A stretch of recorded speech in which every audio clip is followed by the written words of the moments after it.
تبارك الذي بيده الملك وهو على كل شيء قدير. الذي خلق الموت والحياة ليبلوكم أيكم أحسن عملا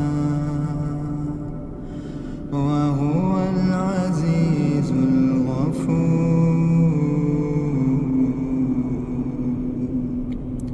الذي خلق 7 سماوات طباقا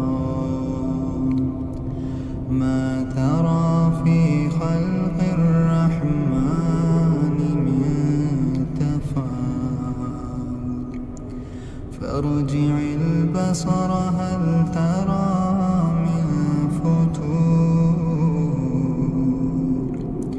ثم ارجع البصر كرتين ينقلب إليك البصر خاسئا وهو حسير.